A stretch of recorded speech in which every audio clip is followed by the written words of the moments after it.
자, 오늘은 181페이지부터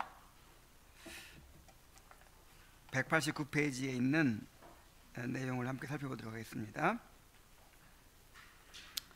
오늘의 제목은 재물의 유혹을 물리치라 이렇게 바꿨어요. 재물의 유혹을 물리치라.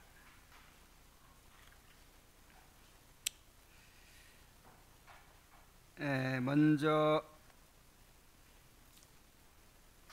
181페이지부터 한번 읽어보겠습니다. 사심씨의 질문에 대한 돈사랑씨의 대답은 모여있는 사람들로부터 대대적인 박수갈채를 받았다. 그러므로 목적 달성을 위하여 종교를 갖는 것은 건전하고도 유익한 일이라는데 만장일치로 결론을 맺었다. 이러한 주장을 반박할 수 있는 사람은 아무도 없을 것이라고 생각한 그들은 크리스천과 소망씨가 아직도 부르면 들릴 만한 거리에서 앞서가고 있었으므로 이 문제를 가지고 그들을 공박하기로 작정했다.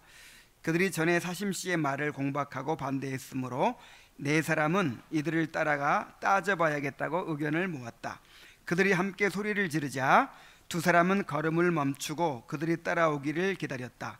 그들은 두 사람을 따라잡기 위해 급히 가면서 이번에는 사심씨가 문제를 제기할 게 아니라 세상 욕심씨가 나서서 문제를 제시하여 공박하기로 결정을 보았다.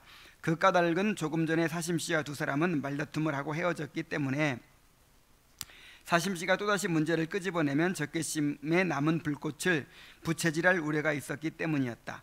마침내 그들은 두 사람을 따라잡았다. 간단한 인사를 나누고 난 후 세상 욕심씨는 크리스천과 그의 동료인 소망씨에게 예의 그 문제를 제시하면서 답을 해보라고 했다.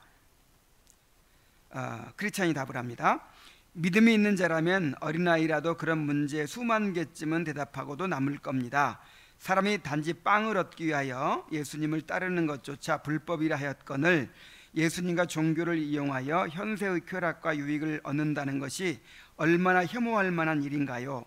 이교도들이나 위선자들, 악마나 마녀들이 아니라면 그 같은 행위는 찾아볼 수 없을 것입니다. 그런 생각이나 행위가 이교도의 그것에 속하는 이유를 설명하자면 옛날에 하몰과 세겜이 야곱의 딸과 가축에 탐을 내었으나 오직 유대인들처럼 할례를 받아야만 그들에게 접근할 수 있음을 알게 되었을 때 그들이 모두 할례한 것처럼 우리도 모든 남자들이 할례를 받는다면 그들의 가축과 짐승과 재산 및 그 밖의 모든 것이 다 우리의 것이 되지 않겠느냐고 말했습니다.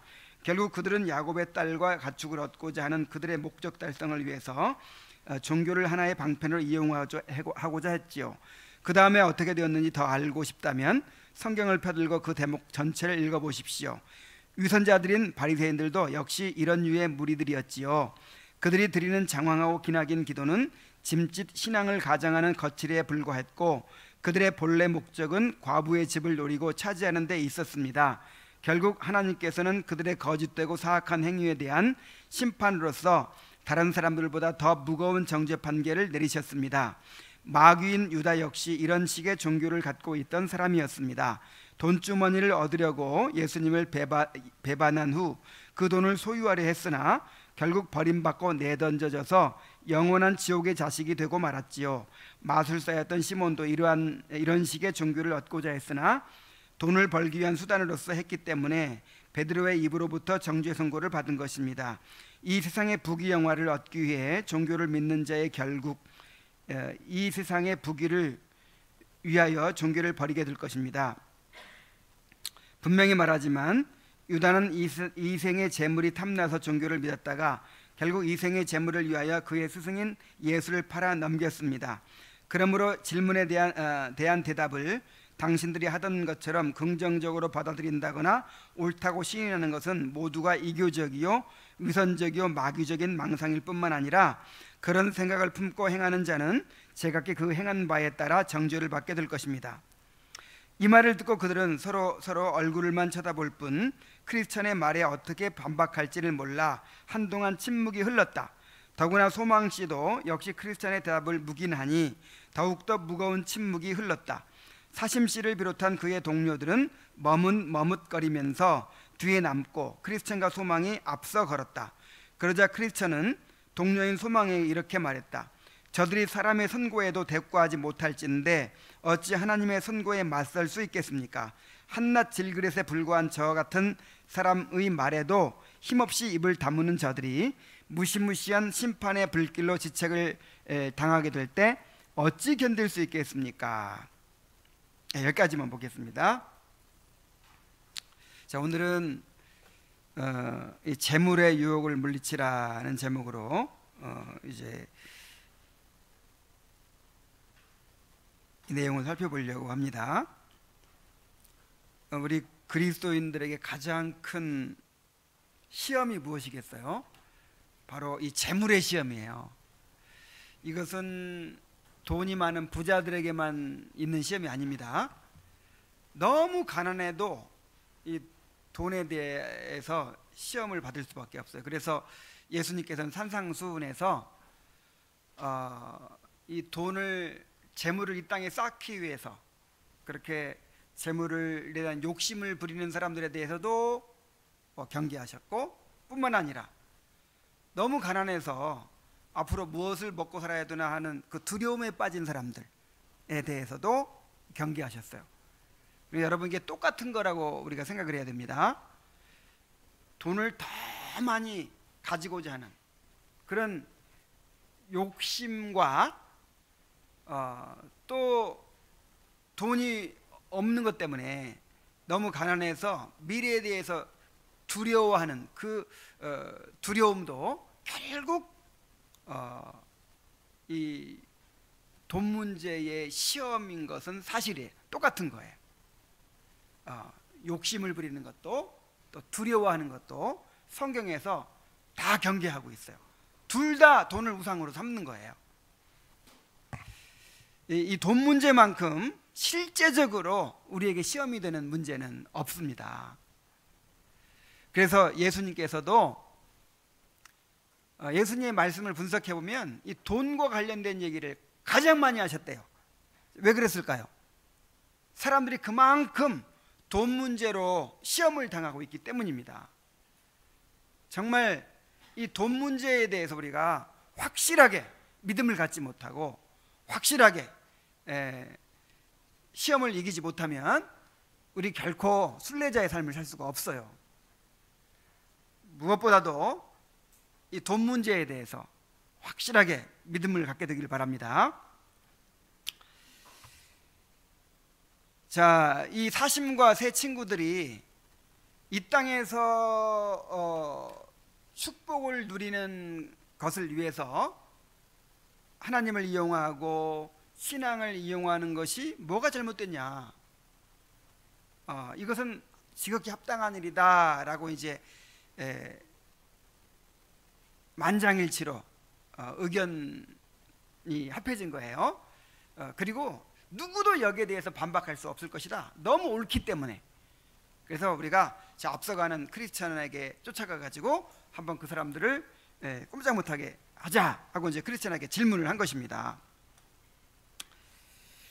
자, 그러나 크리스찬은 믿음이 있는 자라면 어린아이라도 그런 문제 수만 개쯤은 대답하고도 남는다 이렇게 말하고 있어요.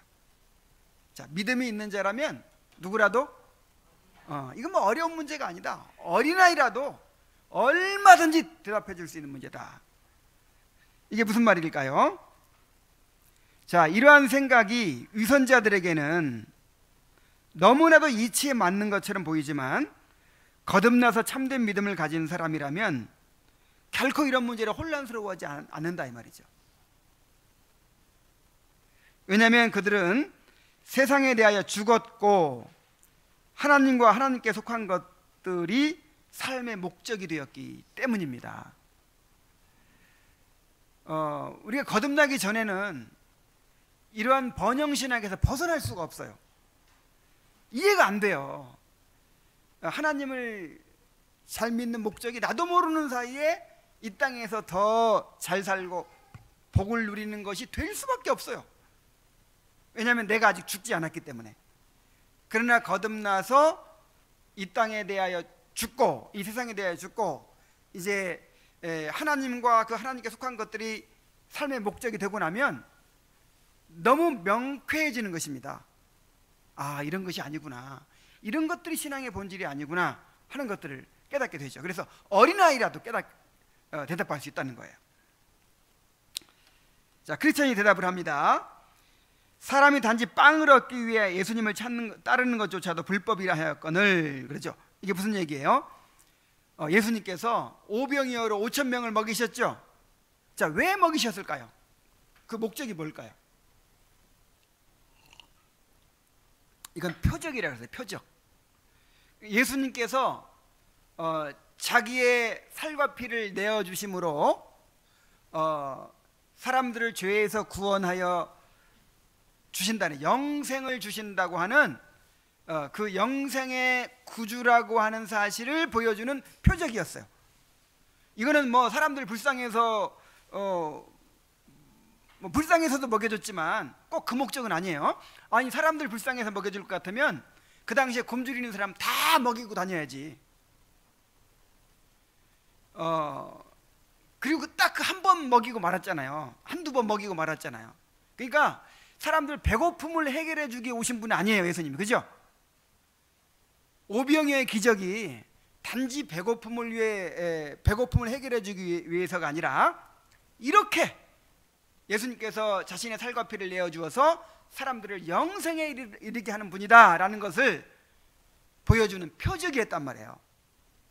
그러면 그거 보고 나서 사람들이 어떻게 깨달아야 돼요? 이야, 예수님 믿으면 구원받겠구나, 예수님 믿으면 내가 영생을 얻겠구나, 그렇게 깨달아야 되는데, 이야, 예수님 믿으면 굶주릴 필요가 없겠구나, 잘 먹고 잘 살겠구나, 그러고는 그냥 죽자 사자 예수님 따라다니는, 얼마나 열정적으로 예수님을 따르는지 예수님이 그들을 피해가지고 그냥 그 배 타고 건너가 버렸어요. 그런데 막 배 타고 거기까지 막 따라온 거예요. 여러분, 엄청난 열심이 있는 거예요, 열심. 근데 그게 무슨 열심이에요? 전부 다 나를 위한 열심이에요. 여러분, 이 교회 열심히 다니고 새벽기도 열심히 다니고 막 교회 열심히 섬기고 막 그런 열심이 알고 보니까 무슨 열심이야? 나를 위한 열심이야. 이렇게 해서 복 받으려고, 이렇게 해서 이 땅에서 더 잘 되려고.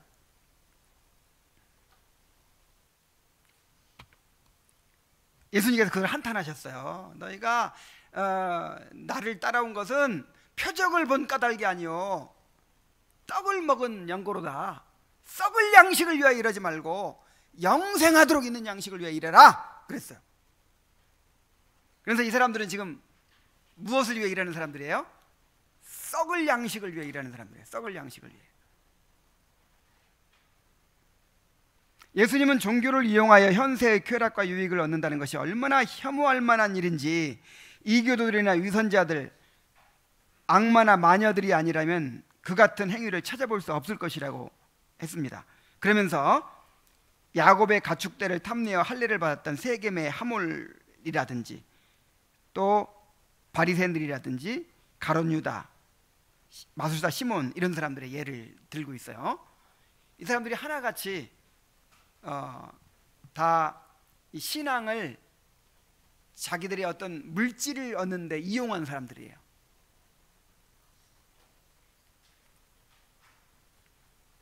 하나님은 이 세상의 축복을 우상으로 삼고 이를 위해 신앙을 이용하는 것을 가증하게 여기십니다. 이것은 하나님을 수단화하는 것이고 그리스도의 구속을 무의미한 것으로 만들어버리기 때문입니다. 생각해 보세요. 하나님의 아들이 이 땅에 오셔서 자기 목숨을 내어주셨잖아요. 우리의 영원한 구원을 위해서 그렇게 하신 일인데, 그것을 고작 이 땅에 잠깐이면 없어져 버릴 그런 이 땅의 재물을 위해서, 이 땅의 안락한 삶을 위해서 그렇게 예수님을 의지하고 하나님을 믿는다고 생각해 보세요. 예수님의 그 십자가 희생이 얼마나 무의미한 것이 되어버립니까? 그리고 이 하나님을 수단으로 삼으면 나중에 하나님을 버리게 돼요. 이 목적을 얻고 나면 수단은 어떻게 해요? 버리는 거죠. 제발 의사 선생님 좀 만나게 해주세요. 그 이제 특진 받으려고 그 의사 선생님 만나게 해서 교수님 만나게 해주세요. 간절히 사모하고. 근데 병 다 고치고 나면 만나야 안 만나요? 뭐 하려고 찾아가요? 이렇게 그 결국 목적을 성취하고 나면 수단은 버리게 돼 있는 거예요. 이게 언젠가는 하나님 버려요. 언젠가는. 이건 하나님을 모독하는 일이에요. 하나님 자신이 목적이 되어야 하는 것입니다. 정말 하나님 자신을 구해야 돼요. 하나님 자신에 목말라야 돼요. 우리가 신앙생활하는 목적이 하나님 자신이 되어야 하는 것입니다.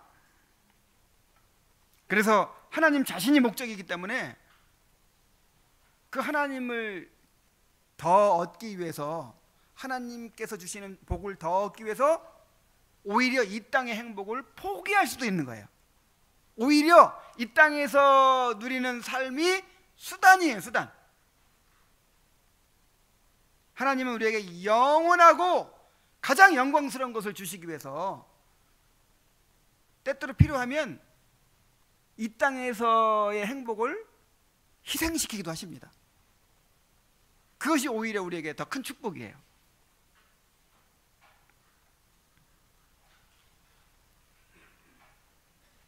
크리스천은 또한 이를 긍정적으로 받아들인다거나 옳다고 시인하는 것은 모두가 이교적이요 위선적이요 마귀적인 망상일 뿐만 아니라 그런 생각을 품고 행하는 자는 제각기 그 행한 바에 따라 정죄를 받을 것이라고 했습니다. 그러니까 이러한 교훈을 가르치는 사람뿐만 아니라 그러한 가르침을 동의하고 받아들이는 사람들도 다 같이 정죄를 받게 된다 이 말이죠. 그들은 크리스찬의 말에 반박하지 못하고 머뭇거리면서 그 자리에 서 있었고, 크리스찬은 소망과 함께 앞서가면서 저들이 사람의 선고에도 대꾸하지 못할진데 어찌 하나님의 심판에 맞설 수 있겠느냐고 했습니다. 그렇게 자신만만하게 크리스찬에게 덤벼들었는데 크리스찬이 성경을 들어 조목조목 얘기를 하니까 침묵할 수밖에 없어요. 이에 대한 성경의 교훈이 너무나도 명백하기 때문에 성경을 바르게 해석하고 아는 사람이라면 이건 의심의 여지가 없는 거예요. 너무나 명백한 거예요. 그렇죠? 이거 뭐 따로 막 이런 것이 잘못됐다는 이런 얘기 할 필요도 없이 우리가 지금 창세기 강해를 듣고 산상수훈을 듣고 그냥 말씀을 그대로 배우다 보니까 어때요? 너무 명백하죠? 이런 번영신학, 이 땅에서의 행복을 위해서 신앙을 이용하고 하나님을 이용하는 이런 것이 잘못됐다고 하는 것은 너무나도 명백한. 그래서 오히려 이제 그런 식의 메시지를 전하고 그런 식의 이야기를 들으면 오히려 거부감이 생기죠. 이제 저게 아닌데, 저게 본질이 아닌데.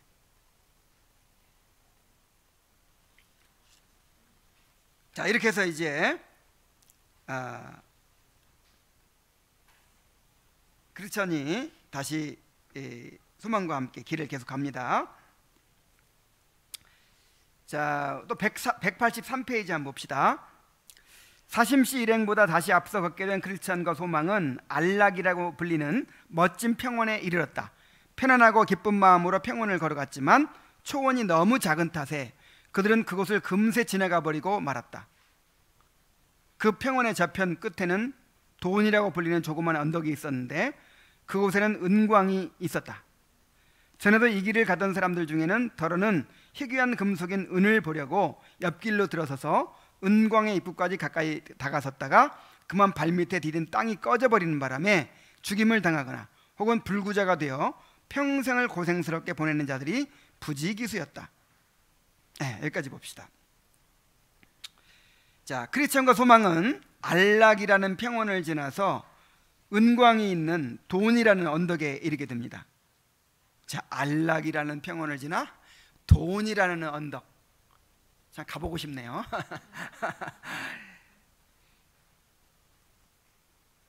자, 크리스천과 소망은 안락이라고 불리는 멋진 평원에 이르러 편안하고 기쁜 마음으로 평원을 걸어갔지만 초원이 너무 작은 탓에 금방 지나가 버리고 말았다 그랬어요. 여러분, 자비하신 하나님은 우리에게 이렇게 때때로 평온하고 안락한 삶을 허락하십니다. 계속 고난만 받게 하십니까? 이 철로역정을 보면은 이런 경험들이 계속 나오죠. 힘들게 어떤 고비를 넘으면 또 이렇게 평온한 삶을 주세요. 그래서 우리의 지친 영혼을 위로하여 주십니다. 근데 이 평온이 너무 좁았다 그랬어요. 금방 끝났어요. 다시 또 언덕이 나옵니다. 자, 왜 이렇게 허락하실까요? 이렇게 평안하고 안락한 삶이 항상 지속될 수는 없어요. 왜냐하면 그런 삶이 계속 지속되면 어떻게 될까요? 우리 마음이 높아지고 또 안일해지고 게을러지고, 그리고 그렇죠, 욕심이 생겨요. 욕심이 계속 안락한 삶을 살면 사람이 서면 앉고 싶고 앉으면 눕고 싶고 누우면 자고 싶다고 한이 없는 거거든요. 한이.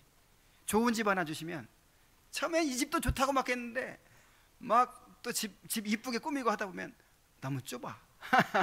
너 넓게 갔으면 좋겠어. 욕심이 사람이 한이 없어요. 차라리 없으면 그냥 나을 수도 있어요. 그래서 하나님께서 우리가 술래기를 가지 않을까 봐 잠깐 주십니다. 그래서 여러분, 우리 삶을 돌이켜 보세요.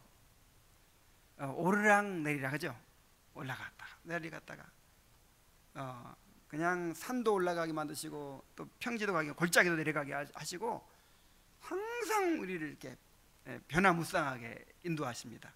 형통한 일도 있고 공고한 일도 있고 서로 병행하게 해가지고 우리가 앞날을 알 수 없게 만들었어요. 그래서 여러분 분명히 깨달아야 돼요. 내 삶을 내가 잘 주관해가지고 형통하게 만들겠다. 절대 이런 꿈 꾸지 마세요. 정말 나도 모르는 사이에 내가 모든 걸 완벽하게 잘 준비하고 미래를 잘 준비하고 어떻게 해가지고 내가 정말 내 삶을 형통하게 만들고 우리 아이들에게 형통한 환경을 만들어 주겠다. 그렇게 되게 만들어 주신다고 했어요? 아닌다고 했어요?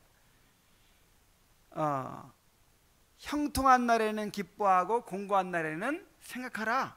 하나님이 이 두 가지를 서로 병행하게 하사 사람으로 그 장래를 능히 헤아리 알지 못하게 하셨느니라.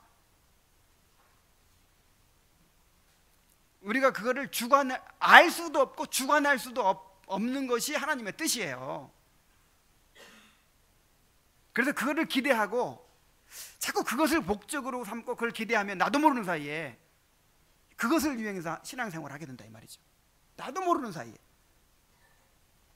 내가 더 잘 믿고 내가 더 열심을 내고 내가 주님을 더 기쁘시게 하면 내가 더 계속해서 형통해질 거야. 이제 자꾸 그렇게 이제 될 수밖에 없어요. 그러니까 여러분 그냥 말씀대로 하세요. 말씀대로. 형통한 날이 생기잖아요. 그럼 기뻐하세요. 이거 기쁨으로 막 건너가잖아요. 하나님이 주셨으니까 기뻐하세요. 그리고 공고한 날이 생기잖아요. 그럼 또 하나님이 나를 부르시나 보다. 그리고 생각하세요. 기도하세요. 그 공고한 날이 오히려 더 지나고 보면은 그때 하나님을 만나고 그때 성장을 경험하고 그때 나의 육신의 어떤 잘못된 것들이 깨지고 그때가 진짜 축복의 또 기간이었던 것을 알게 돼요. 그래서 우리는 형통한 날에도 감사하고 공고한 날에는 원망하고, 그게 아니고 공고한 날에도 감사하고 그냥 하나님의 주권에 굴복해 사는 거예요.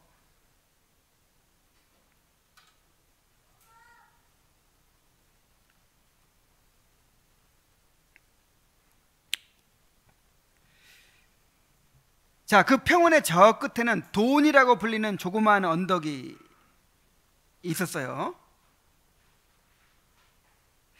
계속 사람이 평안한 삶을 누리다 보면은 돈을 사랑하게 돼요. 왜냐하면 돈이 그걸 유지시켜 주거든요.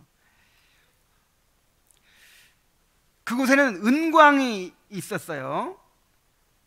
전에도 이 길을 가던 사람들 중에는 더러는 은을 얻으려고 옆길로 들어서서 은광의 입구까지 갔다가 땅이 꺼져버리는 바람에 죽임을 당하거나 불구자가 되는 자들이 부지기수였다고 했어요. 자, 평온한 삶의 끝에는 항상 세상의 유혹이 숨어있게 마련입니다. 그래서 평온한 삶을 누리다 보면 영적으로 안일해지고 마음이 높아지고 더 풍요를 누리고자 하고 이거를 지키고자 하는 거예요. 내가 계속해서. 그래서 영적으로 큰 위험을 당하게 되기 쉽습니다. 그럼 우리가 어떻게 해야 되겠어요?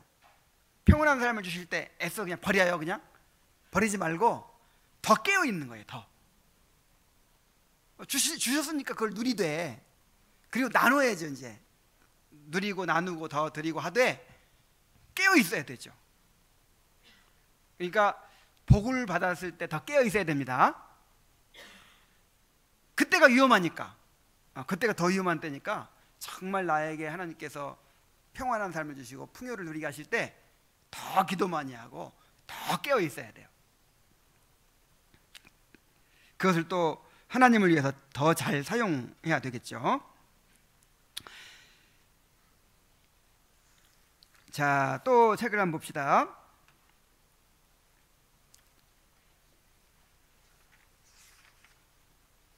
다시 꿈에 보니 은광으로 올라가는 행길에서 약간 떨어진 곳에는 대마라는 사람이 서서 지나가는 사람들을 유혹하고 있었다. 대마는 크리스천과 소망을 보더니 말을 걸었다. 이쪽으로 와보세요. 당신들께 보여드릴 게 있습니다. 도대체 무엇이길래 가던 길을 바꾸어서까지 보고 가라고 권하고 있습니까? 여기에 은광이 있는데 몇몇 사람들이 귀한 보물을 얻기 위해서 땅을 파고 있답니다. 당신들도 오시기만 하면 별로 힘들이지 않고 많은 재물을 얻을 수가 있지요. 그러자 소망이 우리도 한번 가봅시다. 그러자 크리스찬이 난 가지 않겠소. 전부터 이 은광에 대한 이야기를 들어왔는데 앞서 가던 많은 사람들이 그 은광에 갱 속으로 굴러 떨어져서 죽임을 당했을 뿐만 아니라 재물이라는 것은 본디 그것을 탐하는 자들을 패망시키기 위한 함정이지요. 말을 마치고 나서 크리스찬은 큰 소리로 대마에게 물었다. 그것은 위험하지 않습니까? 수많은 순례자들의 여행을 방해해 오지 않았습니까? 조심성 있는 사람이라면 별로 위험하지 않습니다. 그러나 이 말을 하면서 그는 얼굴을 붉혔다. 소망씨, 우리는 한 발자국도 이 길에서 벗어나지 말고 가던 길을 계속 가기로 합시다. 사심이 우리처럼 초청을 받게 되면 그는 영락없이 은광을 보려고 발길을 돌릴 것입니다. 그자의 사고방식이 원래 그러하니까 의심할 여지도 없이 그쪽으로 갈 것이며 100이면 100 죽임을 당하고 말 것입니다. 이때 대마가 다시 그들에게 말을 걸었다. 왜 이곳으로 와서 구경하지 않으십니까? 그래서 크리스천이 담대하고 솔직하게 말을 했다. 여보시오, 대마씨, 당신은 이미 스스로 올바른 길에서 벗어나 다른 길로 들어섰기 때문에 하나님으로부터 정죄하심을 받아 바른 길로 인도하시는 이 길의 주인과는 원수가 되었는데 어찌하여 우리들마저 당신과 같은 정죄를 받도록 유혹하려는 것입니까? 뿐만 아니라 만일 우리가 조금이라도 하나님의 뜻을 어기고 옆길로 들어선다면 우리의 주인이신 그분께서는 이 일을 감찰하시어 장차 우리가 떳떳하게 서야 할 심판대 위에서 우리로 하여금 커다란 부끄러움을 당하게 하실 것입니다. 그러자 대마는 다시 소리질러 말하기를 자기도 같은 순례자들 중에 하나인 만큼 잠시만 기다려준다면 함께 가겠노라고 말했다. 그러자 크리스천이 이렇게 물었다. 당신의 이름은 도대체 무엇입니까? 제가 아까 불렀던 것처럼 대마가 당신의 이름이 아닌가요? 그렇습니다. 제 이름은 대마이며 아브라함의 자손입니다.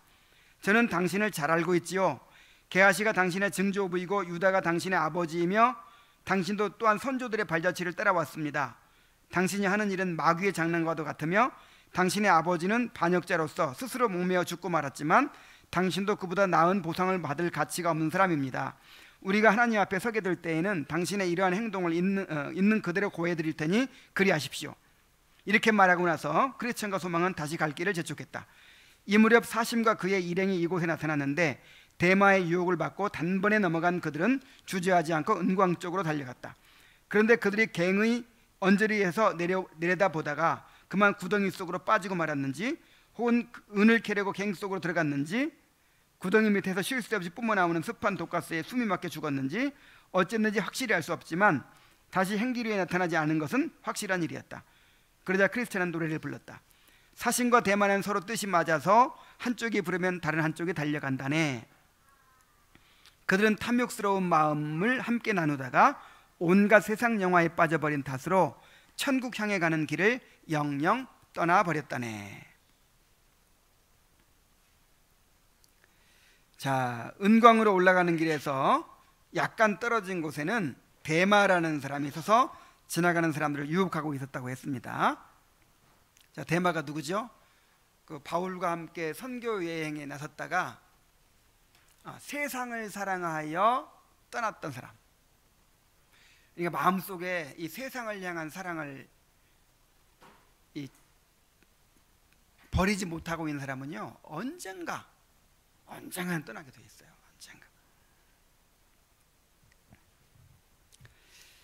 언젠가. 자, 데마가 크리스천과 소망에게 이곳으로 와보라고 하죠. 이곳으로 와보라. 이곳에 은광이 있어서 몇몇 사람들이 귀한 보물을 얻기 위해서 땅을 파고 있는데 당신들도 오기만 하면 별로 힘들이지 않고 많은 재물을 얻을 수 있다. 이렇게 유혹을 했습니다. 존 버년이 이 데마라는 인물을 여기에 등장시킨 것은 이 교회 안에 데마 같은 사람들이 있다는 거예요. 자, 데마가 얼마나 훌륭한 그리스도인이었습니까? 바울과 함께 선교 여행을 다닌 사람이라니까요. 그런데 세상을 사랑해서 떠났어요. 그리고 이 데마가 지금 이제 크리스찬과 소망을 이리 와보라고 하잖아요. 이리 와보려면 어떻게 해야 돼요? 순례길에서 벗어나게 되잖아요. 이 순례길에서 벗어나게 유혹하는 거죠. 이 교회 안에는 이렇게 세상을 사랑하는 마음을 가지고 신앙생활하는 사람이 있어요. 그리고 그런 사람들이 이 경건한 성도들을 자꾸만 세상을 사랑하게 만들고 돈을 사랑하게 만든다는 거예요. 그런 사람들이 있다는 거예요. 소망은 마음이 동해서 가보자고 합니다. 항상 유혹은 뭐예요? 그냥 한 걸음 내딛도록 하는 것이죠. 당신들 순례길을 포기하시오 이렇게 하지 않습니다. 잠깐 이리 와보라고. 잠깐. 근데 가서 보면 어때요? 우와, 막 은이 나와요. 은이 막 그 언덕 이름이 돈이라는 언덕이에요. 막 그냥 돈벼락이 막 보여요. 그냥 은이 보이고. 여러분, 그러면 사람이 보면 어떻게 돼요? 보면 욕심이 일어나게 돼 있어요. 보면 보암직하게 돼 있어요. 보암직. 그래가지고 욕심이 일어나서 더 구경하다가 나도 조금 얻어볼까 하다가 점점점 끌려 들어가가지고 이제는 못 빠져나오는 거예요.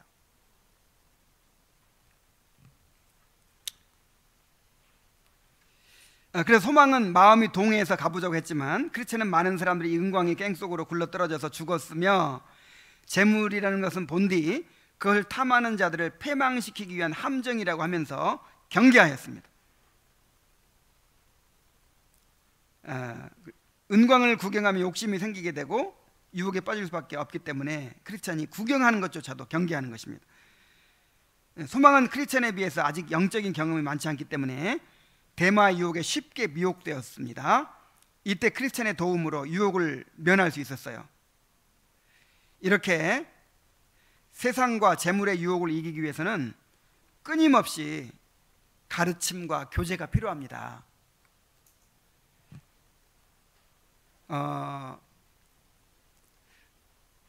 이 사람이 이제 하나님을 갈망하고 영적인 열망을 가진 사람과 함께 있으면 어때요? 나도 그런 열망을 갖게 되죠. 그리고 막 돈을 사랑하고 재물을 사랑하고 뭐 아파트를 사는데 얼마가 올랐다느니 역시 부동산이라느니 막 주식 투자를 해야 된다느니 미래를 준비해야 된다느니 막 이런 생각으로 가득 찬 사람들 모여있는데 가보세요. 그럼 나는 바보가 돼갖고 이러다 나는 나중에 굶어 죽을 것 같고 아이고 나도 빨리 전세라도 빼서 어떻게 해야 될 것 같고 막 그런 마음이 나도 모르게 들어요. 나 그런 사람들 만나봤어요. 나도 그런 생각 들더라니까요. 그래서 정말 우리가 영적인 열망을 가진 사람들과 교제를 해야 돼요. 그리고 계속해서 이렇게 소망 가진 사람이 생기는 거예요. 정말 경건한 사람도 갑자기 마음이 흔들리는 거예요. 어느 날 친구 집에 한번 갔다 왔다 흔들리고 막 갑자기 막 돈에 어려움을 당하면 나도 모르는 사이에 막 욕심이 생기고 막 그래요. 그때 우리가 서로 붙들어줘야 돼요. 이게 크리스찬이 소망을 붙들어줬던 것처럼. 자, 크리스찬이 위험하지 않느냐고 묻자 대마는 얼굴을 붉히면서 조심성 있는 사람이라면 별로 위험하지 않다고 합니다. 자, 대마가 얼굴을 붉혔다는 것은 거짓말을 하고 있다는 증거죠.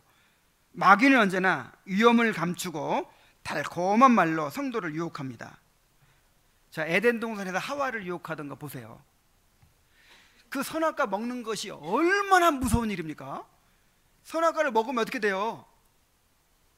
영원히 멸망하는 거잖아요.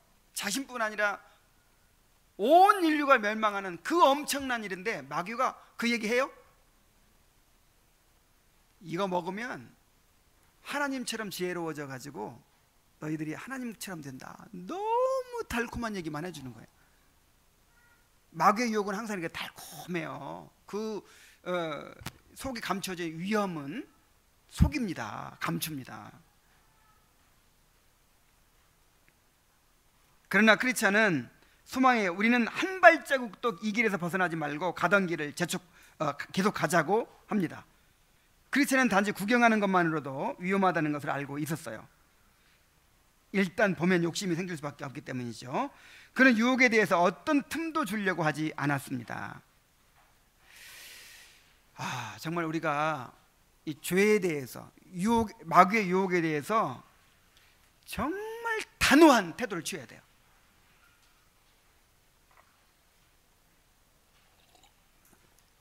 자, 다윗은 어쩌다가 그 엄청난 죄악에 빠졌죠?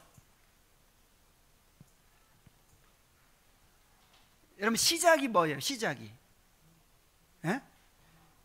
보는 거. 보는 것도 그 전에 또 뭐가 있었어요. 뭐가 있었냐면 다윗은 항상 전쟁에 나가고 막 이제 가나안 정복 시절 여호수아 시대부터 시작된 그 정복 사업을 다윗이 마쳤거든요. 늘 정복 전쟁을 하고 그렇게 열심히 살던 사람인데 이제는 부하들만 전쟁에 보내고 그냥 낮잠을 잤다 그랬어요. 낮잠 자고 서늘할 때 일어나서 대낮에 그냥 퍼 자고 그 다음에 서늘할 때 일어나서 왕궁 옥상을 거니는 거예요. 게으른 손은 마귀의 작업장이다, 그런 말이 있어요. 여러분, 게으르면요 게으르고 이렇게 그러면 반드시 유혹이 끼어들어요. 그냥 낮잠 자고 또 할 일이 없어. 낮잠 자고 일어났는데도 그래 어슬렁 뭐 재밌는 거 없나? 뭐 이렇게 어슬렁 하고 있는데 목욕을 하고 있는 거예요, 어떤 여자가. 그래 그냥 그거 봤어요. 그거 보다가 그 다음에 점점 욕심이 사로잡아 가지고 한번 만나나 보자. 누군지 알아나 보자. 누군지 알아나 봤어요. 알아보니까 누구래. 마침 또 남편이 없어. 그냥 한번 만나나 보자. 만나봤어. 이런 식으로 하다가 결국은 간음하고 그 남편 죽이고 이런 끔찍한 일을 벌이게 됐잖아요. 야, 저도요 참 부끄러운 일이지만 어떤 영적으로 큰 그냥 이렇게 은혜를 잃어버리고 막 그렇게 되는 것이 큰 범죄 때문이 아니라 사소한 것 때문에 이렇게 될 경우가 많아요. 아침에 딱 일어났는데 먼저 말씀을 묵상하고 기도부터 해야 되잖아요. 근데 궁금하니까 컴퓨터 인터넷 보고 근데 마침 또 막 호기심 있는 기사가 났어. 그래서 이거 보다가 저거 보다가 그래가지고 그냥 그것으로부터 시작된 것이 완전히 그냥 하루를 망칠 때도 있었어요. 그래서 사소한 거 가지고 정말 마귀가 우리를 은혜를 소멸하게 만들고 죄에 빠지게 만들고 한다는 것을 우리가 주의해야 됩니다. 그래서 요셉은 자신을 유혹하는 여인과 마주치는 것조차도 피하려고 했잖아요. 이때 대마가 왜 이곳으로 와서 구경하지 않느냐고 묻자 크리스찬은 당신은 이미 올바른 길에서 벗어나 다른 길로 들어섰기 때문에 하나님으로부터 정죄하심을 받아 바른 길로 인도하시는 이 길의 주인과 원수가 되었는데 어찌하여 우리들마저 당신과 같은 정죄를 받도록 유혹하려는 것이냐고 하면서, 만일 우리가 조금이라도 하나님의 뜻을 어기고 옆길로 들어선다면 우리의 주인이신 그분께서는 이 일을 감찰하시어 장차 우리가 떳떳하게 서야 할 심판대에서 우리로 하여금 커다란 부끄러움을 당하게 하실 것이라고 했습니다. 이 크리스천은요 항상 보이지 않는 하나님을 의식하고 살아요. 이것이 정말 관건인 것 같아요. 이것이 보이지 않는 하나님을 크게 의식하고 하나님을 두려워하며 살아요. 이렇게 하나님이 크게 의식이 되는 사람들은요 세상이 작아 보이는 거예요. 아무것도 아니에요. 아무리 뭐 아파트 자랑하고 좋은 차 자랑하고 뭐 철밥통 자랑하고 막 아무리 화려하게 보이고 그래도 하나님이 크게 보이는 사람은요 그 아무것도 아니에요. 근데 하나님이 없어. 이 눈에 하나님이 없어. 하나님을 의식하지 못하고 살아요. 그러니까 그냥 그렇게 그 재물의 유혹에 세상에 그 행복하게 살아가는 것처럼 보는 사람, 행복하게 보이는 사람들 부럽고, 그렇게 그냥 내가 당하는 고난과 어려움이 크게 보이고 그러는 거예요. 여러분, 문제는 이 경건입니다. 경건이에요. 여러분, 경건의 일을 연습하세요. 이것이 여기에 우리의 삶이 좌우되는 거예요. 우리의 행복이 좌우되는 거예요.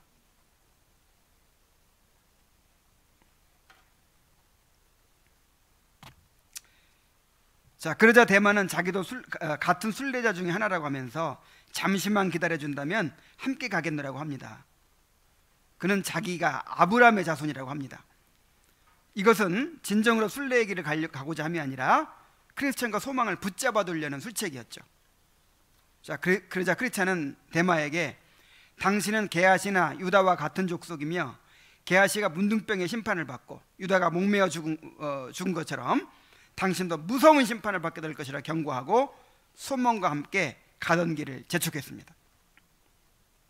자, 크리스찬은 데마의 유혹을 거절할 뿐만 아니라 그의 죄를 책망했어요.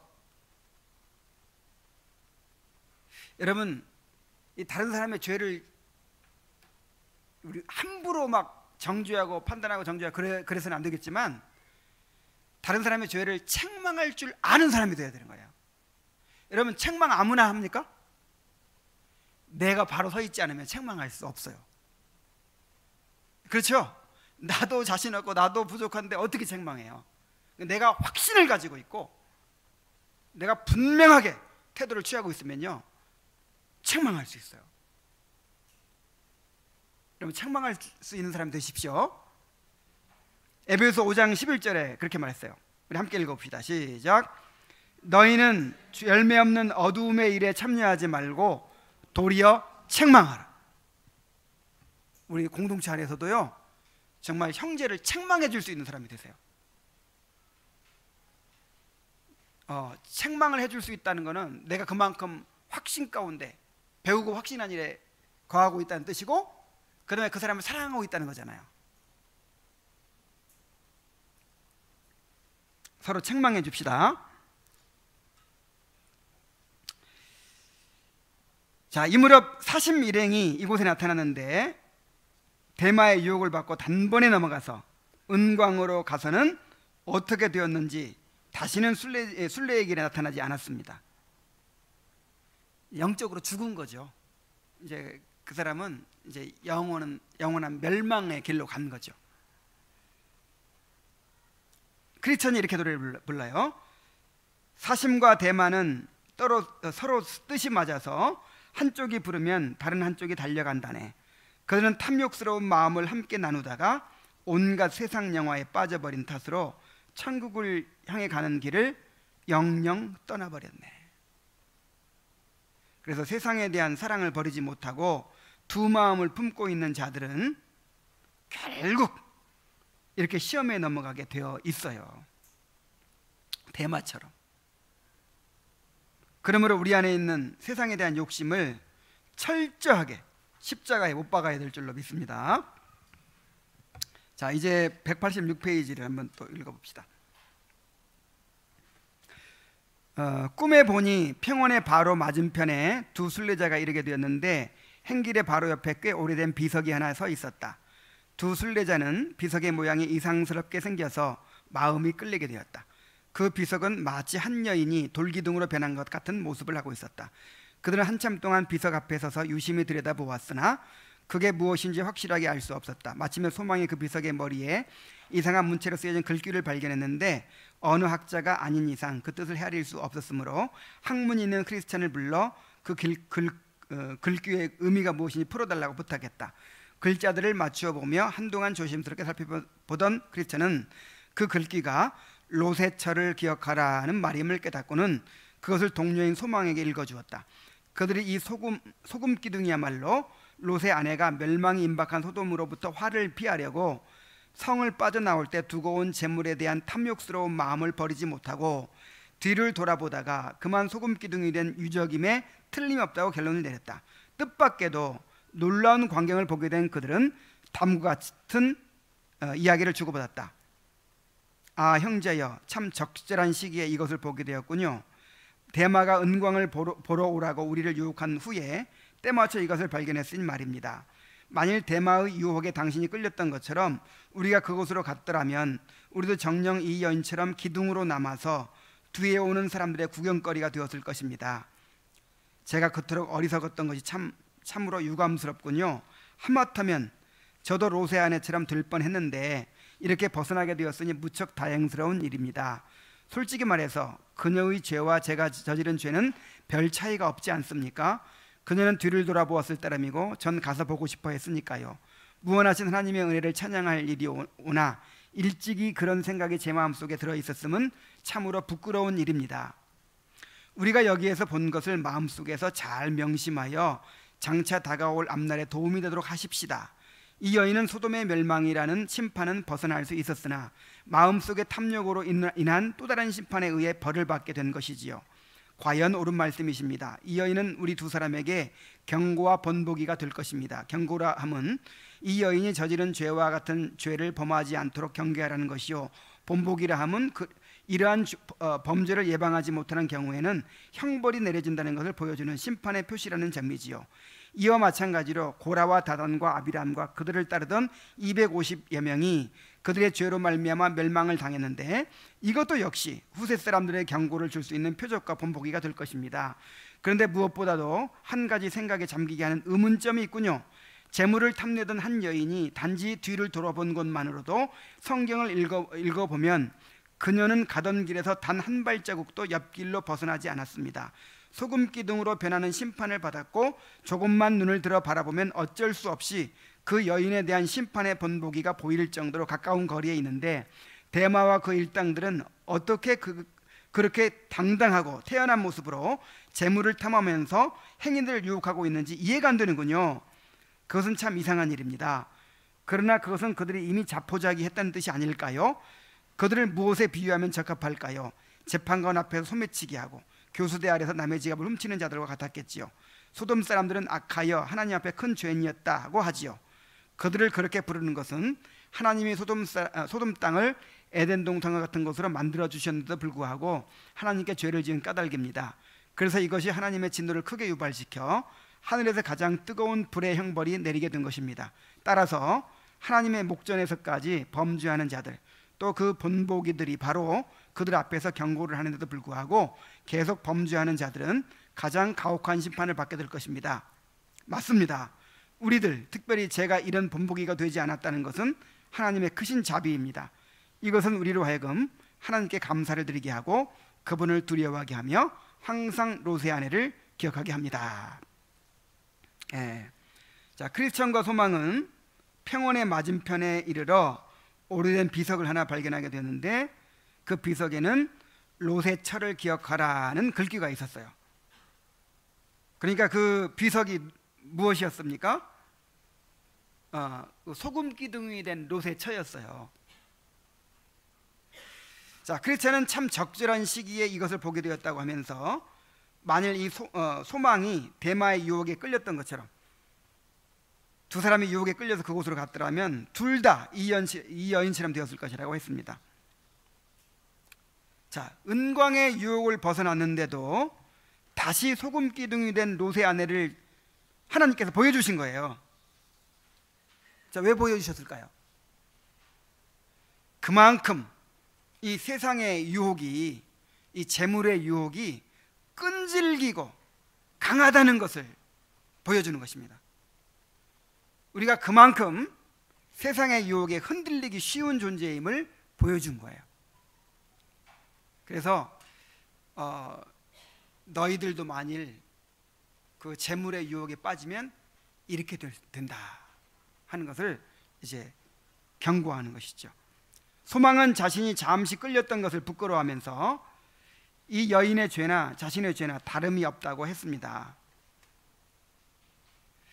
여러분, 이 소망과 같은 심정이 들 때가 있죠. 우리가 직접 막 그 사람들처럼 막 그렇게 하질 않아서 그렇지, 우리 안에도 그런 욕심이 있고 세상 사랑하는 마음이 있고 순간순간 끌릴 때가 있잖아요. 사실 하나님께서 우리를 지켜주셔서 그렇지, 우리도 지켜주시지 않았으면 이 사심처럼 벌써 그냥 은광으로 달려가 가지고 그냥 그 깽 속에 폭 빠져버렸을지도 몰라요. 근데 하나님께서 다행히 우리를 가난하게도 하시고 고난도 주시고 또 이것이 전부가 아니라는 걸 알게 하시고 무엇보다도 하나님을 알게 하셔서 우리를 지켜주신 것입니다. 그래서 우리가 정말 우리 안에 있는 부패성을 깨닫고 회개해야 합니다. 계속해서 우리를 이러한 유혹에서 건져주시도록 겸비한 마음으로 하나님의 은혜를 구해야 돼요. 나는 이제 자신 있다, 그런 사람 없죠? 우리가 계속 은혜 가운데 있으니까 이겨나가는 것이지, 우리가 은혜를 잃어버리면 우리도 금방 세상으로 휩쓸려 버리게 돼요. 금방 세상 사람들처럼 이 세상의 행복을 추구하며 그렇게 살 수밖에 없어요. 그러니까 크리스찬처럼 한 발자국도 여기서 벗어나지 않겠다고 결심하시기 바랍니다. 정말 이런 단호한 결심이 필요해요. 자, 크리스찬은 여기서 본 것을 마음속에 잘 명심하자고 했고, 소망한 이 여인이 우리 두 사람의 경고와 본보기가 된다고 말했습니다. 경고라 함은 이 여인이 저지른 죄와 같은 죄를 범하지 않도록 경계하라는 것이요, 본보기라 함은 이러한 범죄를 예방하지 못할 경우에는 형벌이 내려진다는 것을 보여주는 심판의 표시라는 점입니다.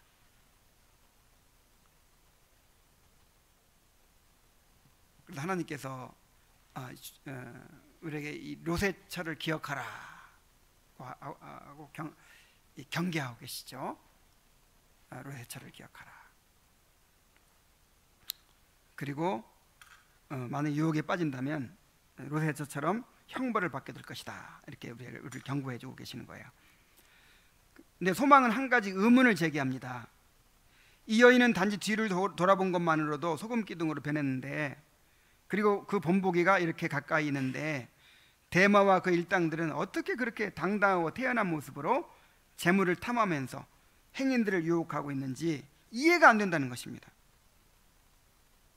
그러자 크리스찬이 그들은 마치 재판관 앞에 소매치기 하고 교수대 아래서 남의 지갑을 훔치는 것처럼 하나님의 목전에서 범죄하는 자들이고, 그 본보기들이 바로 그들 앞에서 경고를 하는데도 불구하고 계속 범죄하는 자들이므로 가장 가혹한 심판을 받게 될 것이라고 했습니다. 여러분, 그렇게 그냥 그 세상을 추구하면서 하나님을 믿는다고 하면서도 세상을 사랑하고 돈을 추구하고 그렇게 뻔뻔스럽게 그렇게 살아가고 있는 사람들은요, 하나님께서 그렇게 살다 죽어라 이렇게 버려두신 거예요. 그 자체가 심판이에요. 우리는 조금만 한눈을 팔면 어떻게 하나님이 채찍으로 한 방 때리시죠. 어딜 봐. 정신 차려. 이게 은혜예요. 이게. 그 사람들은 그냥 그렇게 살다가 멸망하도록 하나님께서 버려두신 거예요.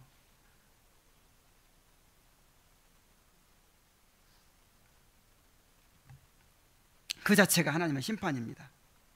그래서 소망은 자신이 이런 본보기가 되지 않았다는 것이 하나님의 자비라고 하면서 이것은 우리로 하여금 하나님께 감사를 드리게 하고 그분을 두려워하게 하며 항상 롯의 기억하게 한다고 했습니다. 자, 우리가 그 사람들처럼 되지 않은 것이 하나님의 긍휼입니다. 혹시 반대로 생각할 수도 있어요.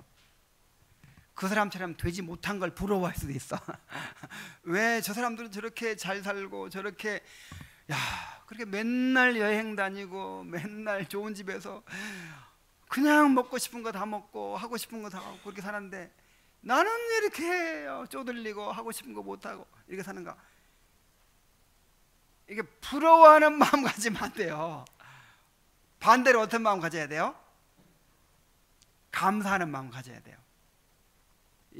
저 사람들은 정말 참된 보화를 발견하지 못하고 그렇게 헛된 것을 추구하면서 인생 낭비하고 저거 자체가 최고 행복인 줄 알고 저렇게 저렇게 인생을 허비하는구나. 내가 저렇게 해야 되지 않은 것이 얼마나 감사한 일인가. 오히려 감사하는 사람들이 되시기 바랍니다.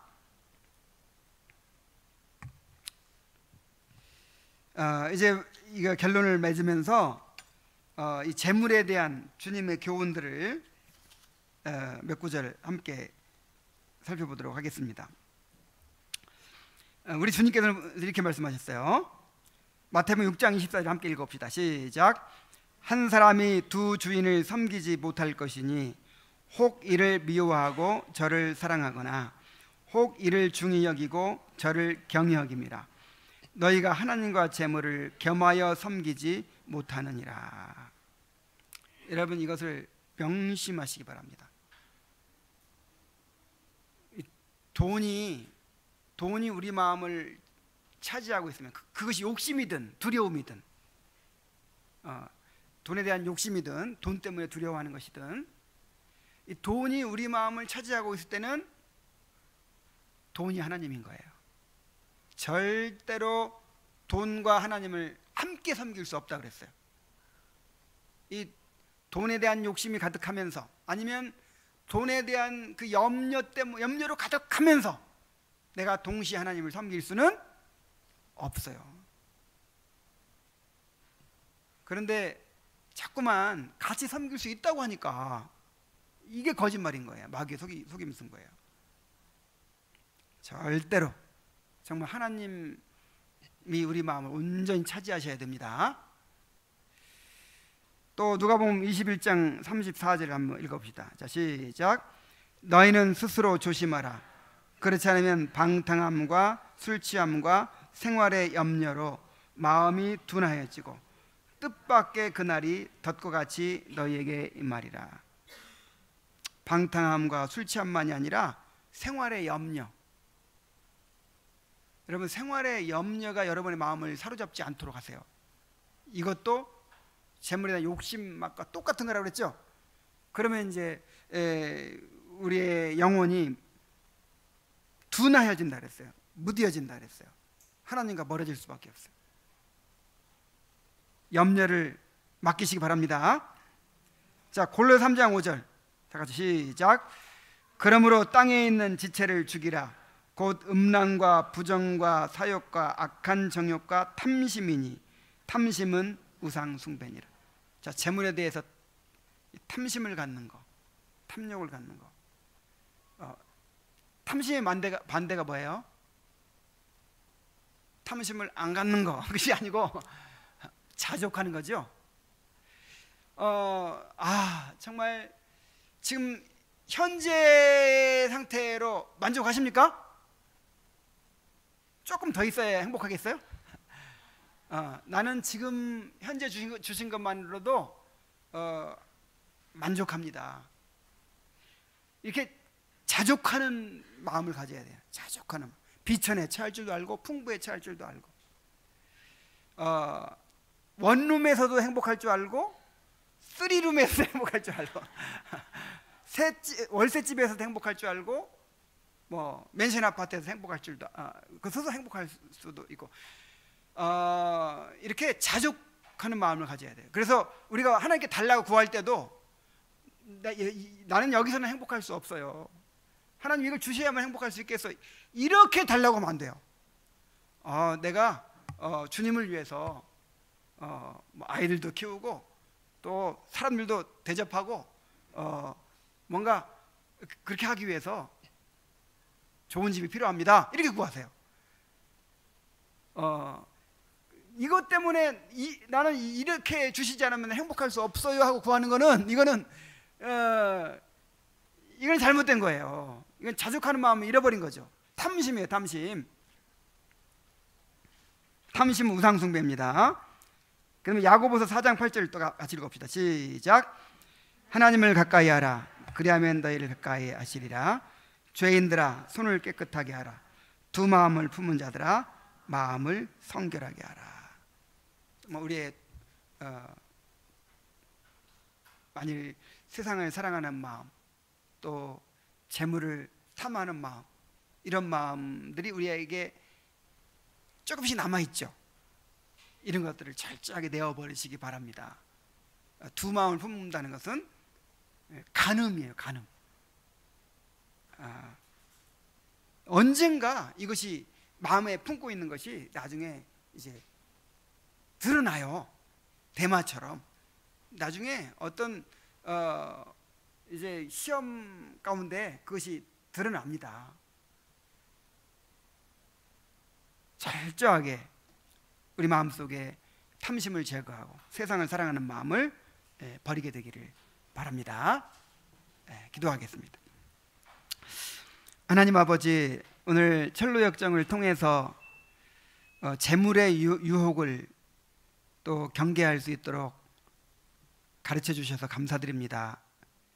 정말 이 돈이라는 것이 우리 삶에 너무나 크게 결부되어 있기 때문에 돈의 유혹을 이긴다는 것은 너무 어려운 일입니다.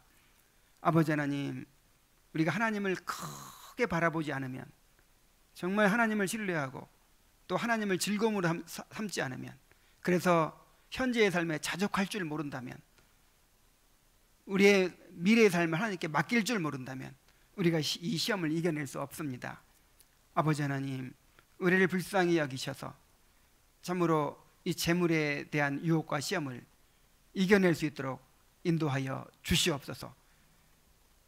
이 재물에 대한 시험이 순례의 발걸음을 한 걸음이라도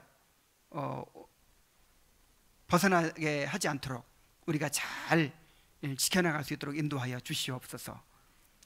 예수님의 이름으로 기도하옵나이다. 아멘.